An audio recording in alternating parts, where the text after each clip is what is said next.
Welcome to the Deep Dive. Today, we are taking on a source that's, well, both historically locked in time, but also incredibly profound for today, Isaiah chapter 10. Yeah, we're really plunging into a text written right at the peak, the absolute height of the Assyrian crisis. We're talking the big global showdown of the 8th century BCE. It's really essential stuff, isn't it? Especially if you want to grasp how world politics and divine purpose can actually intersect. Absolutely. This chapter, it looks dense at first glance, but it's structured almost like a 3-act play. And it all revolves around this core theological tension. Launches. Well, God uses this really wicked, brutal pagan empire, Assyria, as his personal instrument of judgment. He calls them his rod. Right, the rod of his anger. Exactly. But then almost in the next breath, he holds that very instrument, that rod, accountable for its own pride and cruelty. It's quite something. That tension. Yeah. Yeah, that paradox. You've got divine sovereignty sort of crashing head on with human responsibility, moral culpability. That seems to be the engine driving this whole chapter. It really is. And our mission today, essentially, is to unpack that journey. We start inside with the internal corruption in Israel and Judah. Then we move to how God uses this external enemy, Assyria, and then judges them too. And it wraps up with hope. It does. It ends with this enduring promise of a faithful remnant surviving. You see judgment, then the judge of the instrument, and finally the covenant promise preserved. It's a stunning display of, well, strategic theology. Okay, let's jump straight into Act 1 then, verses 1 through 4. The indictment of injustice. Isaiah doesn't really ease us in, does he? Not at all. He opens with a bang, a prophetic alarm signal, a woe. The Hebrew is hoi. And that's serious. Oh, yeah. It's not just, oh, dear. It's more like a formal declaration of impending doom. Yeah. Like a death knell sounding for the corrupt. And who's it aimed at? Not just individuals doing bad things. No, that's the key. It's aimed squarely at institutional wickedness, specifically the legislators and the judges, the people creating and enforcing laws. So the sin is baked into the system. Precisely. Isaiah curses those who decree unrighteous decrees and write grievousness which they have prescribed. They're writing bad laws, oppressive laws, on purpose. So it's legalized exploitation, making wickedness official, acceptable even. Exactly. They're twisting the very structures meant for order and justice into tools for cruelty. It speaks to a really deep systemic corruption where the state itself is rigged against the weak. And the text is very specific about who gets hurt by this. Extremely specific. It consistently names the most vulnerable groups in that society. The poor, the needy, widows, and the fatherless. These are the people who typically lacked a male protector or the resources, to fight back in the legal system. And these laws were designed to do what exactly? Verse 2 says they turn aside the needy from judgment, basically block their access to justice, stop them from getting a fair hearing or any kind of relief. So they become prey for the powerful. The system itself hunts them. That's the language used, prey. Imagine writing a law knowing it will make it impossible for a widow to keep her family land, or for a poor person to get back money they're owed. It's calculated cruelty. And God's reaction is immediate, right? He takes it personally. Very personally. He identifies with the victims, calling them the poor of my people. That's a possessive claim. It slams home the point that social justice isn't just, a nice idea or a political preference. It's a core spiritual requirement, part of the deal with God. Absolutely fundamental to the covenant relationship. When human systems legislate cruelty, they're not just breaking moral rules, they're directly attacking God's commitment to his people. These systems, designed for community well-being, were being weaponized for greed. And that makes the crime even worse, doesn't it? Giving wickedness the stamp of legal approval. That's the insidious part, hiding moral failure behind official documents. It's hard not to see the parallels today. Oh, definitely. When you think about, say, complex tax loopholes that only the wealthy can use, or maybe zoning laws that deliberately keep affordable housing out of certain areas. Or predatory lending schemes trapping people in debt. Yeah, or even legal systems that just cost too much for ordinary people to navigate effectively. It feels like the same kind of structural sin Isaiah was calling out. It is. It's that same dynamic of entrenching privilege and disadvantaging the marginalized, often hidden behind layers of bureaucracy or legal jargon. It's moral evasion dressed up as procedure. And that's why this ancient text still bites, I think. It does, because in any age, the powerful can try to wash their hands by saying, hey, I'm just following the rules, even when the rules themselves are rigged, even when they're morally bankrupt. Isaiah is calling for accountability, not just for actions, but for the rules themselves. This indictment, this woe, leads right into verses 3 and 4. And here, Isaiah seems to just pull the rug out from under these powerful people. He does. He hits them with these devastating, unanswerable rhetorical questions. It's designed to shatter their illusion of control. What are the questions? What will you do on the day of reckoning, when disaster comes from afar? And then, where will you leave your glory? Meaning their riches, their status. It's like a psychological takedown. Absolutely. These leaders, they thought their money, their legal protections, their networks had made them untouchable, insulated. But Isaiah points to the one thing they can't buy their way out of. Divine judgment, Right. which in this specific context has a physical form. Yeah. The Assyrian army marching towards them, the desolation coming from afar. Right. And against that kind of force, all their gold, their property deeds, their clever laws, it's all just useless paper. Completely worthless. Yeah. You can't bribe an empire that God himself is directing, can you? No. And the outcome Isaiah presents, it's bleak. Utterly bleak. No negotiation, no plea bargain. The only options are total humiliation. Either bowing down under the prisoners, meaning captivity, slavery, or falling among the slain. Dead on the battlefield. No third option, no comfortable retirement. None. No golden parachute, no finding a loophole. It's absolute consequence for their systemic cruelty. And the section ends with that really chilling refrain. For all this, his anger is not turned away, but his hand is stretched out still. Yeah, that line hits hard. It signals that this isn't just a one-time punishment. It's progressive. The judgment isn't over yet. So the internal rot, the injustice, has basically opened the door for the external threat. Exactly. And God's anger isn't satisfied yet. His hand is still stretched out, implying more judgment is coming, or that the current judgment will continue relentlessly until there's real change, real repentance. It's a terrifying transition, really. It tells us that the Assyrian invasion isn't just some random geopolitical bad luck. No, it's presented as a direct consequence. Internal moral failure is literally pulling external catastrophe towards them. Which brings us perfectly to Act 2, Section 2. Assyria, the rod of anger. That's verses 5 through 11. The focus shifts dramatically now. Completely. We move from the internal courtroom drama to the global stage, focusing on this Mesopotamian superpower, Assyria. And God explicitly names his instrument. This is the theological bombshell, right? It really is. Assyria, in the 8th century BCE, they were the most feared military machine on earth, known for systematic brutality. Their own records boast about impaling enemies, mass deportations, stripping cities bare. Terrifying. And this is the nation God calls. The rod of my anger. And he says the staff in their hand is mine indignation.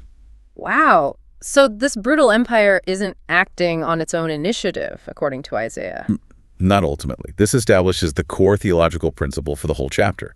Assyria, despite its own intentions, is a tool, a weapon wielded by God. To do what? To discipline his own people, the godless nation, or as other translations put it, the hypocritical nation, Israel and Judah. Discipline them for their hypocrisy, their social injustice, the very things condemned in verses 1 to 4 for breaking the covenant. And it's not just that God allows it to happen. He's actively involved. Yes, the language is active commissioning. Verse 6 says, I will send him against a hypocritical nation, and against the people of my wrath will I give him a charge. He's directing the invasion. He's directing it, to tread them down like the mire of the streets. It's presented as a necessary, albeit harsh, correction, a purifying judgment for people who refuse to listen to warnings and correct themselves. You find similar ideas elsewhere, right? God using pagan nations. Oh, yes. Think of God using the Chaldeans, the Babylonians, in Habakkuk or Jeremiah to judge Judah later on. It's a recurring pattern, God using external forces to deal with internal covenant failure. But then comes verse 7. This is the crucial insight, the paradox of intention. Can you unpack this for us? It feels like the absolute heart of this section. It really is the linchpin. Verse 7 says, Howbeit he meaneth not so, neither doth his heart think so, but it is in his heart to destroy and cut off nations, not a few. Okay, break that down. The action is the same. Assyria invades, conquers, punishes. That aligns with God's purpose of discipline. But the intention, radically different. God's intention is correction. Assyria's intention is Purely selfish imperialism, pride, greed, annihilation, world domination. Assyria isn't thinking, oh, we're doing God's work here. They think they're acting out of their own strength and for their own glory. So God is directing the rod, but the rod itself is clueless. Completely clueless about its true role. The Assyrian king probably thinks he's acting on behalf of his own God, Ashur, or simply because he's powerful and brilliant. He's spiritually blind to the fact that he's just an instrument fulfilling the plan of Yahweh, the God of Jerusalem, a God he likely despises or dismisses. This is that idea of unconscious instrumentality. Exactly. Yeah. Assyria acts freely, driven by its own sinful motives, yet its actions are somehow contained within and used by God's larger providential plan. So God can use actions he absolutely doesn't endorse morally, like Assyria's brutality. Yes. He uses their sinful drive for conquest to achieve his corrective purpose for Israel without approving of Assyria's motives or methods. It's a complex interplay of divine sovereignty and human agency. And this spiritual blindness, this ignorance of being a tool, it fuels the Assyrian king's arrogance, right? Which Isaiah then captures brilliantly. Oh, verses 8 through 11 are a masterclass in depicting imperial hubris. Isaiah essentially gives us a direct quote, a monologue from the Assyrian king. It's almost theatrical. What does he boast about? He starts big. Are not my commanders altogether kings? Basically saying, my generals are as powerful as the kings I've conquered. Pure arrogance. And then he lists his victims. Yes, he rattles off his greatest hits of conquest. He compares gathering nations to just picking up eggs from an abandoned nest, implying it was effortless, that there was no real resistance. Which cities does he mention? Because the geography matters here, doesn't it? It matters hugely, especially for the people listening in Jerusalem. He lists Calno, Carchemish, Hamath, Arpad, Samaria, Damascus. That's a terrifying list. As a geographical taunt. It shows the relentless, unstoppable march of the Assyrian war machine getting closer and closer. Samaria, the capital of the northern kingdom of Israel, had already fallen to Assyria not long before this. So that's a fresh wound, a chilling reminder for Judah. We took down your northern brothers, you're next. Precisely. The implication is crystal clear. Every fortress, every alliance, every local god has failed to stop Assyria. Resistance is futile. And this leads him to the ultimate mistake, the blasphemy in verses 10 and 11. Yes, his fatal error. He basically equates Yahweh, the God of Jerusalem, with the powerless idols of the cities he's already conquered. What's the quote? He says something like, as my hand has seized the kingdoms of the idols, shall I not do to Jerusalem and her images, as I have done to Samaria and her images? He thinks Yahweh is just another local deity, like the gods of Samaria that couldn't save it. Exactly. He sees Jerusalem as just another city on his list, Yahweh as just another tribal god who's about to be proven weak.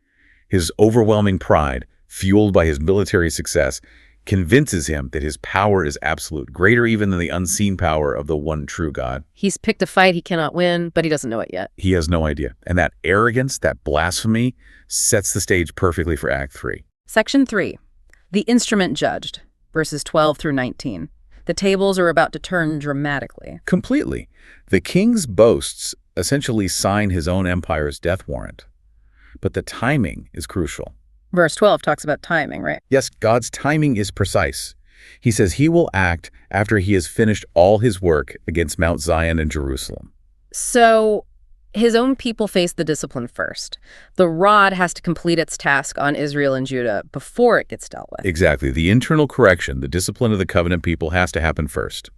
Only then will God turn his attention to the instrument he used. And the punishment for Assyria is very specific. It's not just for the invasion itself. No, because paradoxically, God commissioned the invasion. The judgment is targeted specifically at the Assyrian king's motivation.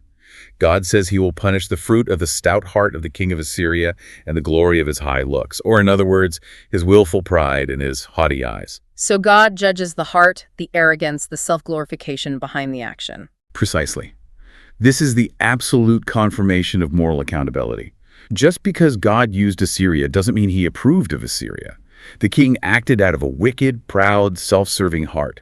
His actions fit God's purpose, but his intentions were entirely sinful, and that's what draws God's judgment. His inner self-deification is the crime. Which leads us to maybe the most famous image in the whole chapter. Verse 15, the axe that boasts. Oh, it's magnificent. Just brilliant rhetoric and profound theology rolled into one devastating question. Remind us what it says. Does the axe boast itself against him who chops with it?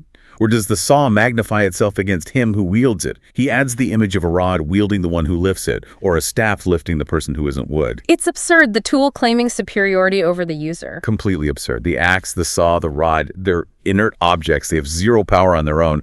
For the tool to claim agency, let alone glory, over the one using it, is just laughable. It strips Assyria and really any earthly power of all pretense of autonomy, doesn't it? Totally. It hammers home that their power, no matter how impressive it looks, is entirely derived. It's borrowed. It's contingent. This image is a timeless warning against self-sufficiency for any power, political, military, economic, whatever. There's a psychological lesson there, too, isn't there, about pride? Absolutely. True hubris requires a kind of fundamental blindness, an inability to see that your success, your strength, isn't entirely your own doing. The moment the axe starts thinking it's the lumberjack. It gets discarded. It's no longer useful. Or worse, it gets broken. And that's exactly what's promised next. After this rhetorical takedown, the prophecy describes the actual physical decimation of Assyria in verses 16 through 19. How is it described? God promises to send a wasting disease, the King James says, leanness among Assyria's fat ones. That's a metaphor for their robust warriors, their elite troops, their strength and glory. So an internal weakening, not necessarily a battlefield defeat. It implies that, yes, a sudden, inexplicable draining of strength, like a sickness from within. And then, under his glory, God will kindle a burning like the burning of a fire. The light of Israel, who they dismissed, now becomes a consuming flame for them. Exactly. A stark reversal. The God they mocked becomes the agent of their destruction. And the imagery shifts then to a forest. Yes, the destruction is compared to the total annihilation of a vast forest, Assyria, which saw itself as this mighty, sprawling, impenetrable forest of power. Like the cedars of Lebanon, maybe. A symbol of strength. Precisely, that kind of scale and density of military and political resources. Yeah. But God himself becomes the lumberjack. He will fell this forest. The judgment will consume both soul and body. The text says total destruction.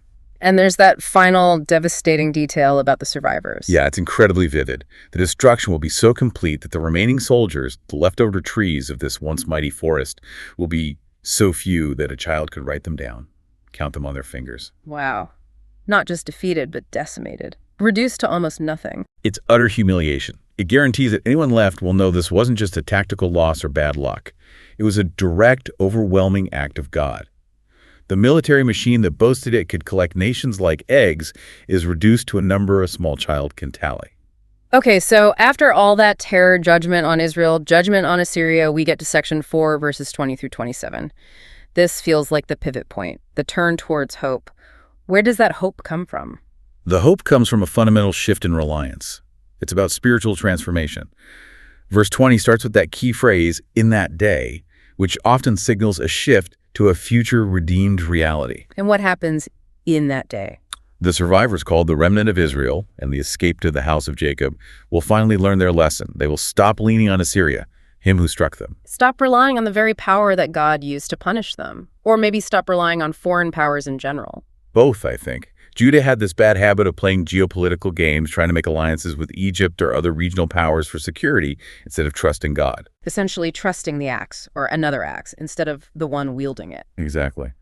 But the remnant, the survivors of this judgment, will undergo a heart change. They will no more again stay upon him that smote them, but shall stay upon the Lord, the Holy One of Israel, in truth. And in truth, that sounds important, not just lip service. Right. A genuine, heartfelt reliance on God alone. That's the deep spiritual shift that brings hope.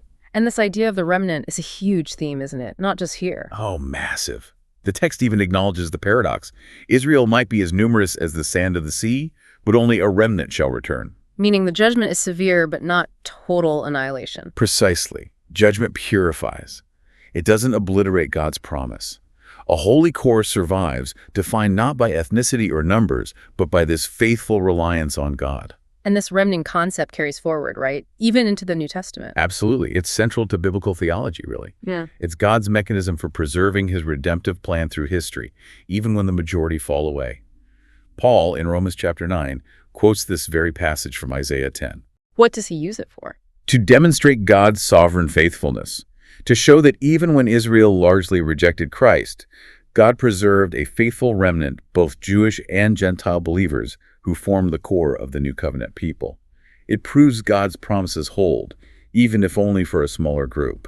So the remnant isn't just about surviving Assyria in the 8th century BCE. No, it becomes a pattern, an eschatological principle for God's dealings with humanity throughout history. Then verses 24 to 27 feel like a direct message of comfort.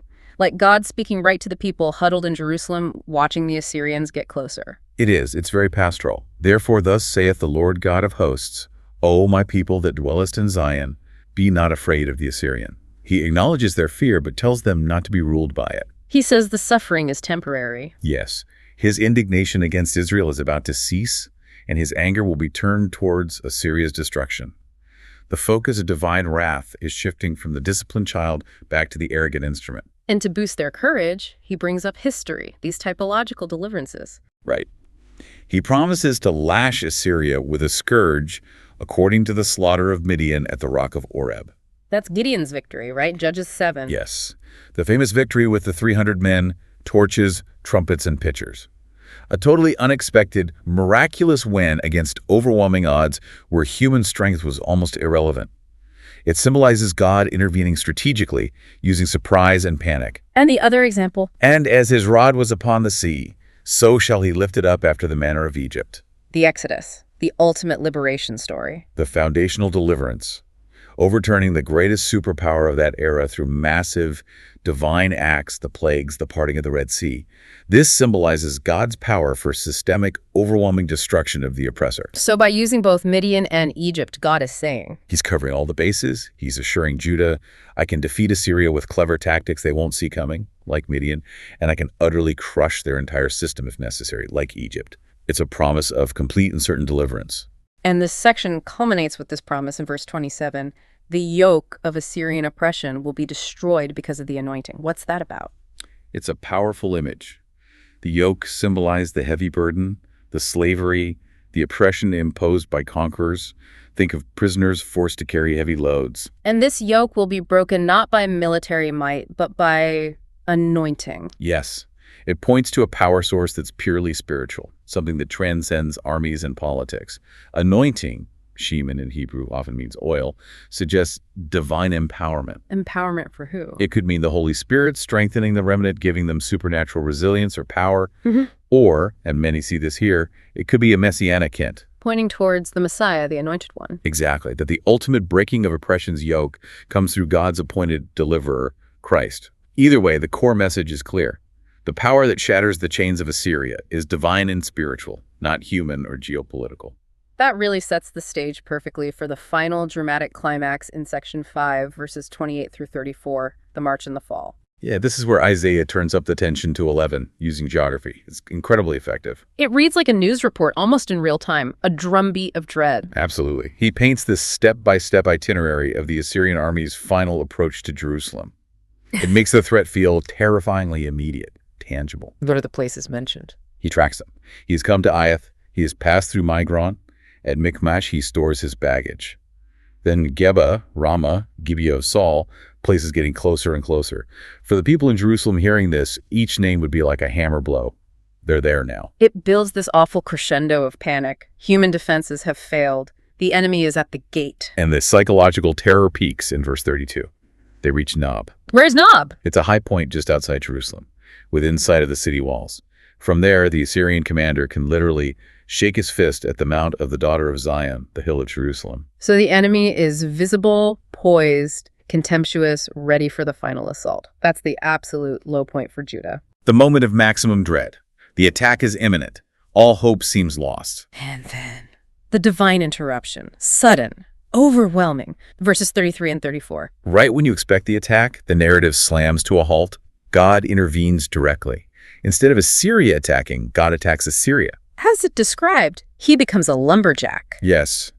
Behold, the Lord of hosts, shall lock the bough with terror. He starts hewing down the high ones of stature, the haughty, the thickets of the forest with iron. So the mighty Assyrian army, symbolized as this proud forest, It's cut down. The lofty trees, their commanders and best troops, are felled. Lebanon itself, that symbol of immense strength and pride, shall fall by a mighty one. It loops back perfectly to the earlier metaphors of the axe in the forest. the wielder finally breaks the arrogant tool. Decisively. And we know historically how this played out, don't we? 2 Kings 19, right. Sennacherib's siege. Exactly. The angel of the Lord strikes down 185,000 Assyrian soldiers in one night outside Jerusalem. What looked like a guaranteed military victory for Syria simply collapses, evaporates overnight. A completely unseen supernatural event overriding all earthly power and strategy. That's the ultimate demonstration in this chapter. The transition from that shaking fist at Nob to the silent, inexplicable death of nearly the entire army. It's proof positive of that unseen spiritual reality driving history. Which brings us to our final section, Section 6, synthesis and connecting all this to our world. We have to start by circling back to that central theological knot, God's sovereignty versus human moral responsibility. Yeah, you just can't escape it in Isaiah 10. God clearly says, I will send him, orchestrating Assyria's invasion. Yet, he condemns and punishes the king's heart, his pride, his cruelty, his motives. So we're responsible for our intentions, our attitudes, even if our actions somehow fit into a bigger picture we don't understand. That seems to be the takeaway. God can use events, he can use people, he can even use sinful intentions for his larger redemptive purposes, but that doesn't excuse the sinfulness of those intentions. We are accountable for our hearts. And the Assyrian king's big mistake was that spiritual blindness, right? Believing, by the strength of my hand, I have done it. That's self-deification. That's the core of hubris. Success breeding this delusion of self-sufficiency, blinding leaders then and now to their dependence on something greater. It's the classic pride before the fall. You see it with Nebuchadnezzar in Daniel 4, too. Exactly. It's a recurring pattern. Power corrupts, and absolute power thinks it's absolutely autonomous until reality, often divine reality, intrudes. The chapter also hits hard on that structural justice theme from the beginning. Verses 1 to 4 aren't just an intro. They're connected to the outcome. Definitely. The internal social rot, the legalized exploitation of the poor and vulnerable, is presented as the very thing that makes Judah vulnerable to external judgment.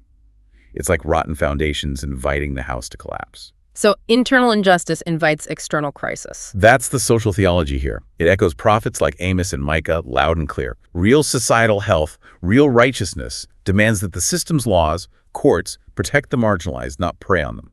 Let's dig a bit more into that unseen behind-the-scenes aspect. How does Isaiah 10 help us understand, well, providence? It essentially gives us theological X-ray vision. The world sees geopolitics, military campaigns, economic forces. Isaiah pulls back the curtain to show God strategically deploying nations like Assyria. That word send, shalach, is key. It implies deliberate commissioning. So world events aren't random. Not according to this perspective. They operate within an unseen spiritual economy. God is orchestrating, weaving even the rebellious threads of human history towards his covenantal and redemptive goals. So when we read the news today, conflicts, economic shifts, political upheavals. Isaiah would tell us the real driver might not be what's reported on the surface. The decisive factor might be spiritual, behind the scenes. The sudden collapse of Assyria at Nob is the proof text for that. It wasn't better strategy by Judah, it was the blast from the Lord the angel, instantly undoing the world's most powerful army. It forces you to ask, what unseen forces are shaping today's headlines? Exactly. It challenges a purely materialistic or political analysis of world events. Okay, let's bring this home. Modern applications. If Assyria is the type, the archetype of the arrogant superpower, what's the modern Assyria? Does the axe that boasts have a contemporary form? I think Isaiah 10 serves as a timeless warning. It could apply to any modern nation, maybe a dominant global corporation, perhaps even a pervasive technology or ideology that believes its success makes it morally right or invincible. So military or economic dominance doesn't equal divine approval. Not at all. Hubris, the belief that your power or wealth or influence is solely your own achievement and makes you unaccountable, that invites consequences. The principle holds. The instrument that boasts, that forgets its place, eventually gets broken or discarded. That's a message that probably always needs hearing in centers of power. Always. And that critique of the unjust decree from verses 1 to 4, still incredibly relevant. We have to constantly examine the institutions and systems we participate in. Are there laws, financial structures, corporate practices, social norms that systematically entrench privilege for some while actively disadvantaging others? That's the modern version of legalized cruelty Isaiah condemned. It's a prophetic target today, just as much as it was then. And finally, the path forward. What does the promise of the remnant offer us now? It offers the model of faithful reliance. That core message, stop trusting in human power structures, whether it's political alliances, economic systems, or military might, and instead stay upon the Lord in truth. That's the enduring call. So for believers today, it's about maintaining faithfulness, trusting God alone, especially when surrounded by chaos, corruption, or overwhelming power. Yes, that spiritual reorientation, that turning to God in genuine trust, is presented as the path to preservation. the way to be part of that faithful continuity, the remnant. This chapter really is a journey. It covers so much ground. To try and summarize, Isaiah 10 shows us God as utterly sovereign over history, yet also the righteous judge of both internal injustice and external arrogance. And crucially, the faithful preserver of a humble, trusting remnant. The bottom line: power is never truly autonomous. All authority, political, economic, military, technological, is ultimately derived from and accountable to the one who wields it. The instrument is only valuable as long as it remembers who's holding the handle. Precisely. So here's a final thought to leave you with. If Assyria, the most terrifying, sophisticated military power of its time, was ultimately just an unconscious tool and axe in God's hand, what modern powers might be serving that role today? Could it be vast economic systems, pervasive technological platforms, powerful governments? Could they be acting as God's rod in ways we don't perceive, completely unaware that their own time might be limited, that their own clock is ticking down? It's a sobering question. What unseen spiritual forces are shaping the world we see? And how often do we make the mistake of looking at the axe and thinking it's the ultimate power? When the only power truly worthy of ultimate fear or ultimate trust is the one who wields it. A really powerful and, yes, sobering deep dive into Isaiah chapter 10. Thank you for joining us.